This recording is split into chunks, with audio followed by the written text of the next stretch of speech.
on your own terms. I'm Patty Talbot, and this is the place where we learn together what it takes to change the world on our own terms and in our own special ways.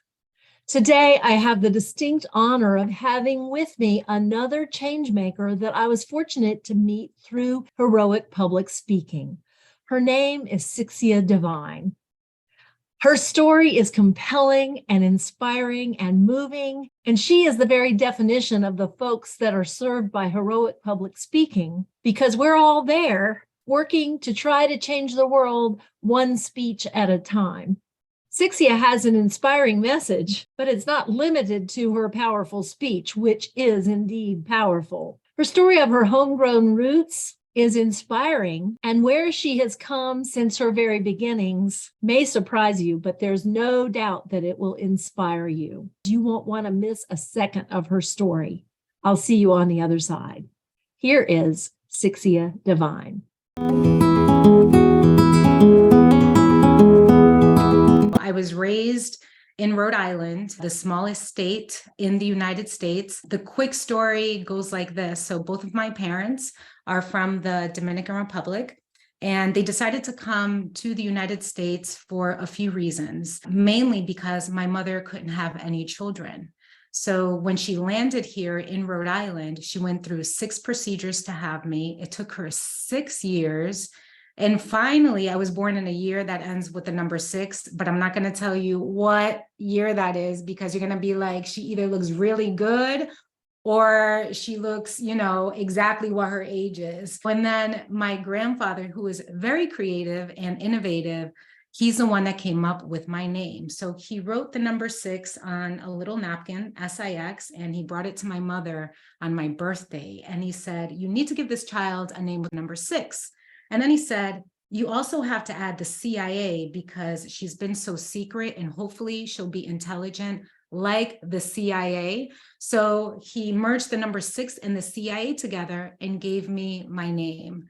So I like to share the story of my name because it has a lot to do with the person I am today. My parents come from a small village in the northern part of Dominican Republic, and they were married very young. They fell in love. They wanted to live their life in a way that was different from others by coming to the United States. And through that, it's just been such an experience with just appreciating life on a different level, because I was always reminded of my name because, one, people always mispronounce my name. They couldn't say it. So I always had to explain to them. And when I was younger, I hated it because sometimes people were like, oh, Sixcia, next year when you're 7, we're going to call you 7cia. And then when you're 8, 8cia.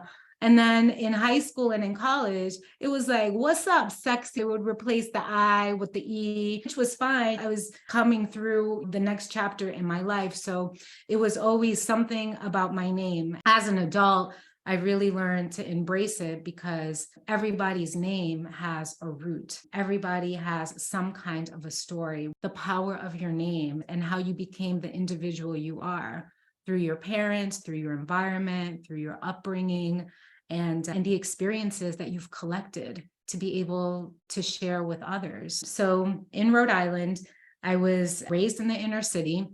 My dad passed away when I was 12, and my mother and we were just hustlers. My mother ended up having 2 other children after myself. My brother was born, and then soon after, my sister. So growing up in the inner city, it was a hustle. It was working really hard. It was getting the currency that we needed to live. And I give a lot of credit to my mother because raising children on her own was hard. She was also doing stuff full time and never asked for any help. It was like, this is what I got to do. If the toilet needs to be fixed, I'm going to do it. If there was like a crack on the wall, she's like, okay, we're going to plaster it. We're going to figure out how to do this ourselves. So I remember my mom at a really young age just being there for us, just being present whenever she could. And then by her side, there was also my grandmother, who was also another beautiful, strong woman who gave us love. I always like to say the courage and the confidence to move forward. During the times where my mom was always working, Then there was my grandmother, who was always open and embracing whenever we had any issues. So we called her abuelita. So in Spanish, that means little grandmother. Her whole message was, listen, life is going to be tough. Life is going to be hard. Life is difficult, but you could always make it through. Her messages and her humor. She arrived to the United States when I was born, and she started working and in a factory. She didn't fully learn English, but she managed to get by with the Spanish that she had, and just by laughing with people. So whenever she would go to the store, she would always laugh and say she knew yes, no, and how much. So being around these strong women really gave me the foundation to push forward on so many levels.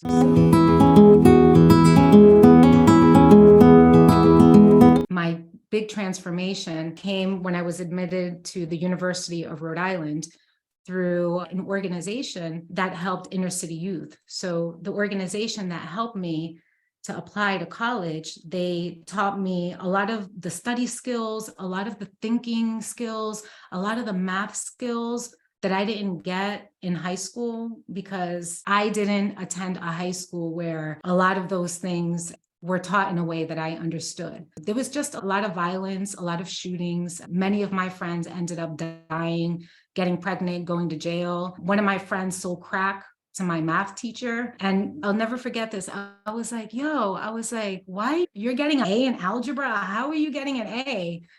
So anyway, he was like, I have a deal with the teacher. But my upbringing in the inner city, along with the female mentors, really helped me. I always like to say my hood mentality. It was like, listen, I came from this environment where there were constant shootings. It was literally survival of the fittest. In college, being around different people, because in my graduating class, we were supposed to have 400, I believe it was about 400 people that graduated in high school. Out of those 400 people, 200 of us managed to graduate. And out of the 200, perhaps 150 made it into college. And I don't even know how many of us graduated from college. My vibe was different. So walking into an environment where people, they didn't listen to the same music that I listened to. They didn't dress like me. They didn't speak like me. And I didn't speak like this. It was Spanglish. I listened to Spanish music. And in school, I knew that I had to get that paper. I had to get that certificate, because my grandmother told me, listen, it's going to be hard, but it's not going to be impossible. You need to get that paper. Get that paper, because with that paper, you can get a job. But I was in sociology class, 200, it felt like 500 people. There was an assignment, and the assignment was that we needed to write about social economic issues that were happening right now in the United States, a 1,500-word essay. And I was sitting there, I was like, okay, we got to write an essay. I don't even know how to write an essay.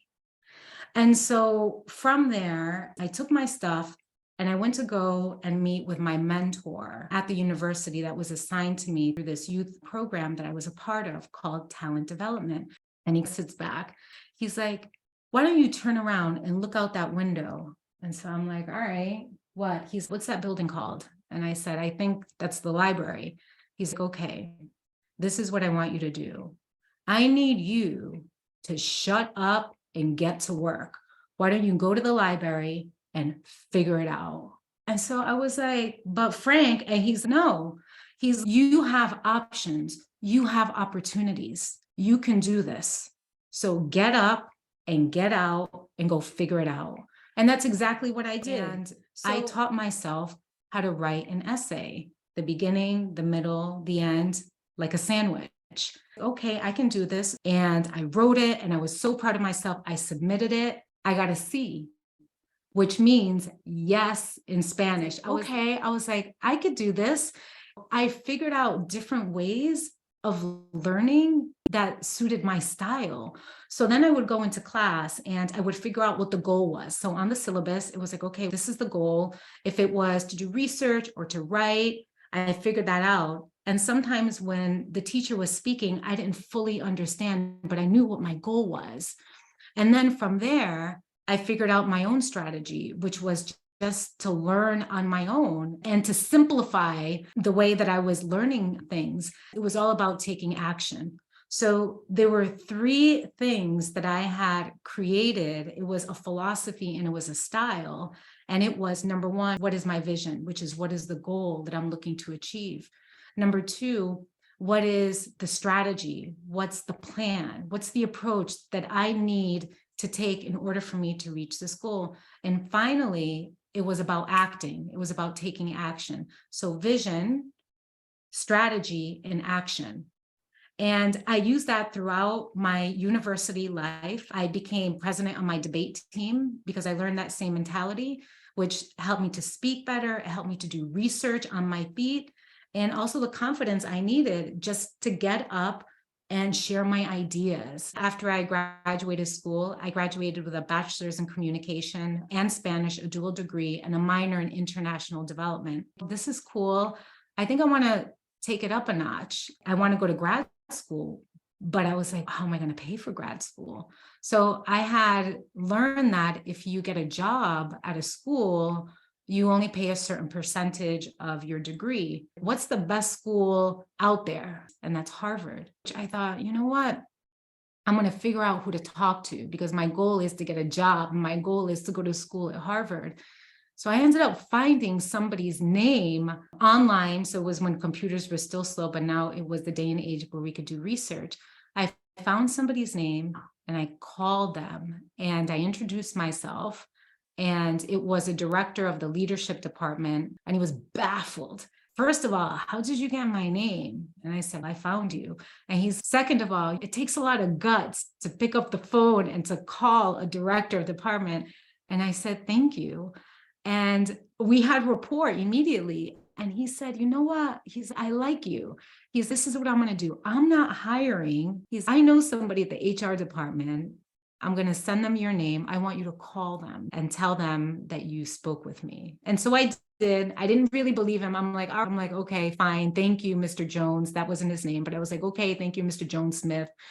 And so I followed up and I called the person that he had suggested that I connect with. Within 1 week, I had a job at the Kennedy School of Government in the development department where I was helping to raise funds for scholarships so that way other people could come and study at Harvard. Meeting with worldly leaders, because in this department, we had to create events. We invited leaders like Kofi Annan, Princess Nora. I got to meet Bill Clinton twice. The baseball player Pedro Martinez came and we helped to organize his fundraiser event. The former president of Dominican Republic. I was in the same room with these worldly leaders that were making important decisions. I was just so grateful to be present, the importance of seeing how education could be put to use on a worldly level. It inspired me to move on. I thought, you know what, this is great. I love academia, but I'm more of a doer. I need to do stuff. My hood mentality, for me, the idea that life is scarce and life is short was also part of my motivating factor. I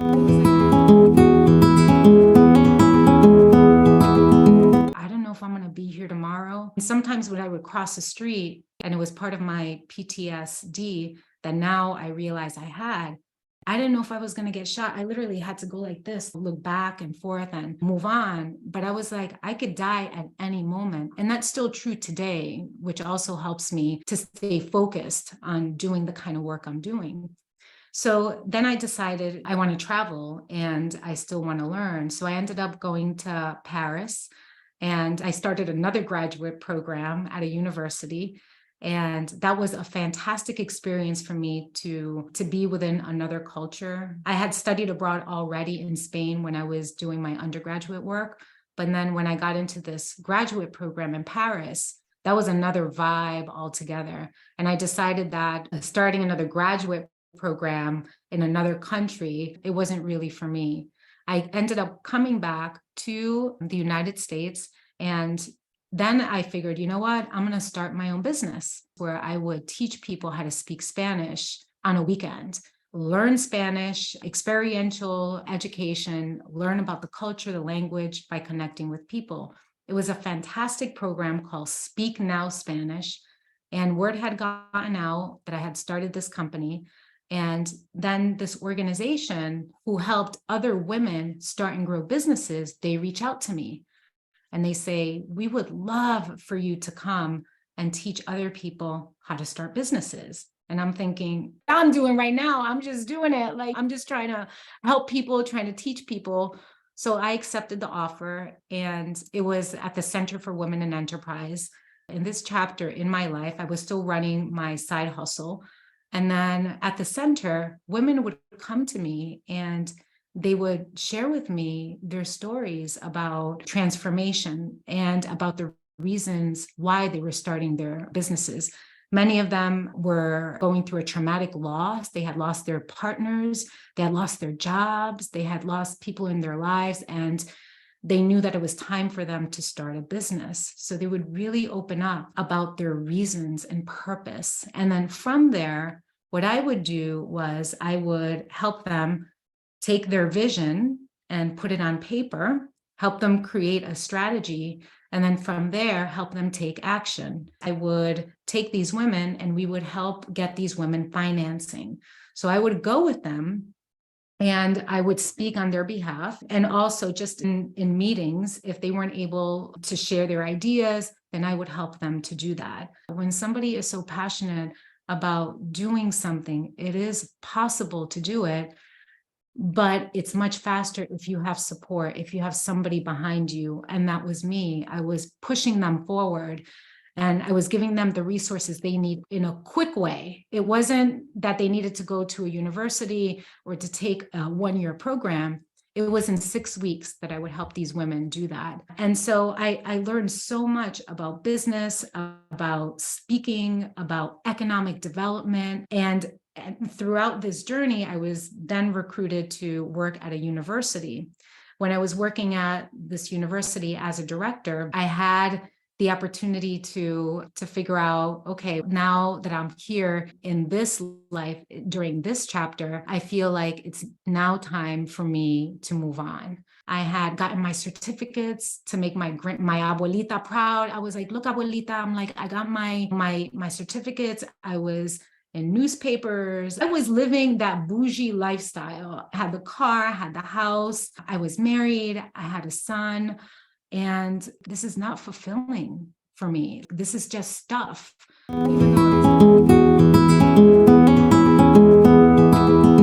At the beginning, it was cool. Yes, Sixcia made it. She got out of the hood. She's doing this and she's doing really good. I was looking good, but I wasn't feeling good. One holiday, my mother was getting ready to travel to the Dominican Republic, and she had a suitcase in the middle of my living room. So she was like, and I'm like, Mom, ¿por qué tú siempre haces eso? I'm like, Mom, why do you always do this? You always overpack. And she's, what I'm doing is I'm bringing toys to the Dominican Republic for the children because they never get any toys for the holidays. And I was like, how many toys are you bringing? And she's like, about 5. And I said, there are more than 5 kids in the village. And she says to me in her Dominican voice, she's like, and then what are you going to do? And she was right. What was I going to do? So what I ended up doing was, because of my contacts in my community, I ended up having a networking event, and I asked people to bring stuffed animals. And at this event, I collected about 200 stuffed animals. And about 2 weeks later, I was off to the Dominican Republic with 2 big suitcases and my little boy. And when we get to the island, my mother's waiting for us. And the next day, it happens to be Three Kings Day, which is the day that many children in Latin America, they're waiting to get gifts. But many of these children, they live in very poor environments, in very poor areas. And what my mother tells me is, we're going to do something special for Three Kings Day. So in her, ironically, her little red car, we fill it up with stuffed animals in the back seat. My mother's driving, my son is on my lap, and off we go. And the date is January 6th. And all of a sudden we take a right and then a left, and there are dirt roads. And on the right-hand side, I see this little boy who's completely naked and has nothing but the sun on him. And the car stops, and there's this popular song by Juan Luis Guerra. He's singing to the poor people saying, I hope it rains coffee beans in your village so that way you won't starve, to give you some nourishment. It's a beautiful song. That song is on, and all of a sudden my little boy jumps out of the car, and he has a little stuffed animal, and he's running towards the Dominican boy. And my son has his little Mickey Mouse propeller hat with his sandals, really cute bougie clothes. I always had him with his cool little J. Crew t-shirt, whatever. And he's running towards this little boy. And it was literally like a scene from a movie. I see him running towards him, and then they're coming together. I see my son of my blood, and then I see my son of my roots. Two different worlds coming together because of this simple act of generosity. But the thing that really hit me was how happy this child was with something so little. That act of humanity that changed the way that I lived my life moving forward. What I ended up doing after this experience was I shared with people, with anybody that I could, about the power of being generous and about the experience that I had with this child. 2 years later, after continuing to do this, we ended up helping to build homes and schools. And during that process, whenever I would come back to the United States, whenever I would speak, especially to business owners, I would always talk about the impact of being of service. And if you take yourself outside of yourself, and if you understand who your community is, who your audience is, you're being of service to them in some way. You're being generous, you're being giving of yourself. Generosity has the power to change the world, but you have to step outside of yourself, because the stuff, the cars, the houses, the accolades, the being in the newspaper and on TV, yes, thank you. It's all great, but in reality, it's not fulfilling. It's not happiness. It's not true joy. It's not the purpose of why you are here, even though it's great when somebody gives you, hey, a high five and this. If we take that attention and we give it to somebody else, the more understanding and the more attention that we give through volunteering, through being of service with other people, the more we understand our purpose, our life purpose, which is really to help others in some way, to share our time, to give our ear, to kneel down and to say, yeah, I get you. I might not have lived your life, but I can see where you're at. I can have the opportunity, because of my choices, to walk in your shoes. And if we do that, I believe that we will be more grateful, we'll have more understanding, we'll be able to unite on different levels.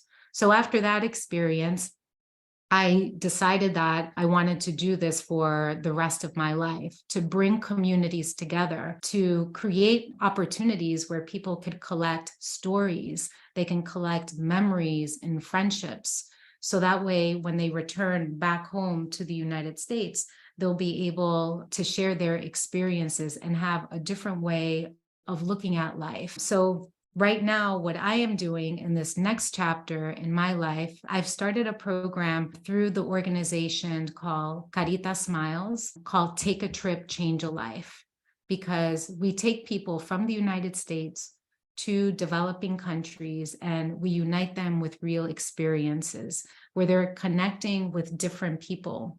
And there's so many things that I've discovered, and it's something that I went through in the United States and that I know many people are going through, and it's finding happiness and true joy. So I discovered that in the US, we are so rich in material consumption. We can start a business in one day. We can get a loan in a week.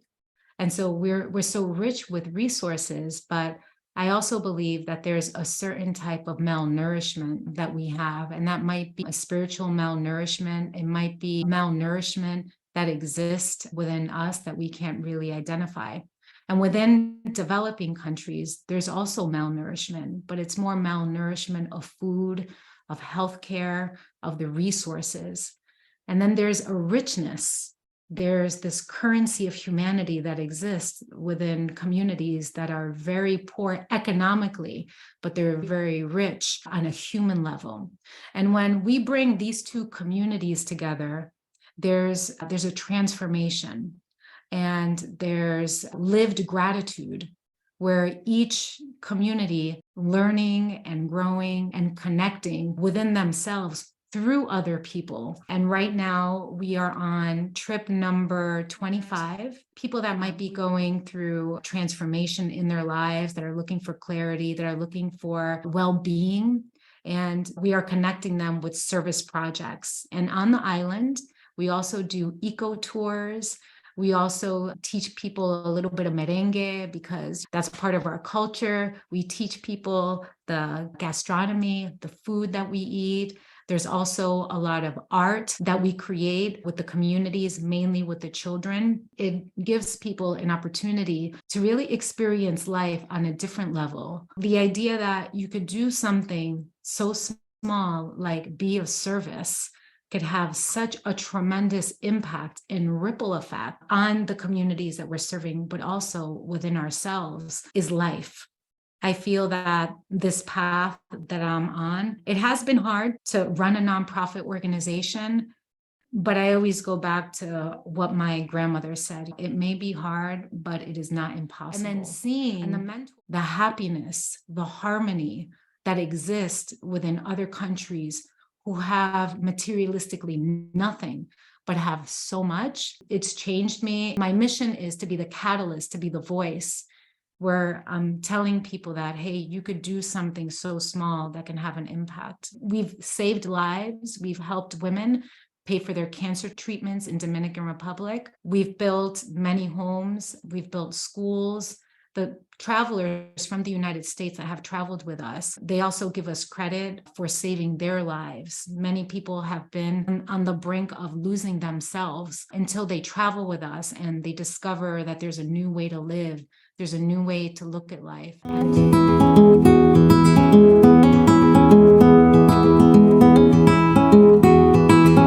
If people are interested in traveling with us or just reaching out to me, they can go to our website, carlitasmile.org. My email address is very easy. It's my first name, sixcia@gmail.com. Thank you, Sixcia. Folks, I told you you would not want to miss a minute of this woman's story. I know that, like me, you're going to want to follow her work and hopefully even get involved with her work that truly can change the world, starting with yourself. When she talked about the nourishment of the soul that some of us who live in privilege are suffering from, it really hit home with me because I have seen so many times when those of us that live in comfort are actually needing something to feed us deeply as humanity, something to connect us with others. I hope you will follow Sixcia as I will be doing. And I'm just suspecting that there will be people on this call or people who listen a little later who want to get in touch with Sixcia to see if they can be involved in one of her learning experiences and loving experiences in the Dominican Republic very soon. Next week, we will feature another powerful woman changemaker who's changing the world on her own terms. In the meantime, may you be grounded in your beingness, guided in your doingness, generous in your connectedness, and inspired in your reflectiveness, so that you can consciously change the world on your own terms. I'm Patty Talbot. I'm always learning, and I know you are too.